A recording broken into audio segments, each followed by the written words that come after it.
आपण बाजारात अनेक प्रकारचे मँगो ज्यूस बघतो, ज्यांना लहान मुलांबरोबर मोठी माणसे सुद्धा पिण्याची पसंत करतात.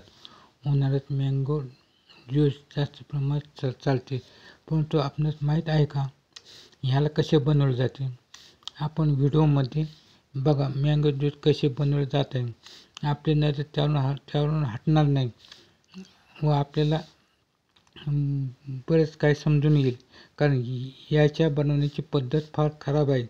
यामध्ये आंब्याचा वापर करताना अजिबात दिसत नाही. आपण व्हिडिओमध्ये बघा आंबा ज्यूस कसे बनवले जाते. याचा बनवण्याची पद्धत थोडी अवघड आहे.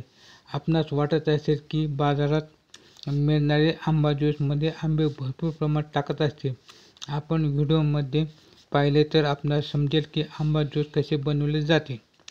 फॅक्टरीमध्ये बनवलेले आंबा ज्यूस म्हणजेच मँगो ज्यूस आपण व्हिडिओमध्ये दिसत असे की मशीनमध्ये पाण्यामध्ये भरभरून अनेक पदार्थ टाकले जात आहे. त्यामध्ये लाल रंग टाकला जाते, त्यामुळे पाणी पूर्ण लाल रंगाचे बनते. त्यानंतर त्यामध्ये पांढऱ्या रंगाचा पदार्थ टाकला जाते. हे पदार्थ कोणते आहेत ते काही समजू शकत नाही. त्यांना इकडून तिकडे पसरत आहे. हे सर्व साफसफाई न करता टाकत आहे, परंतु हे अतिशय भयंकर आहे.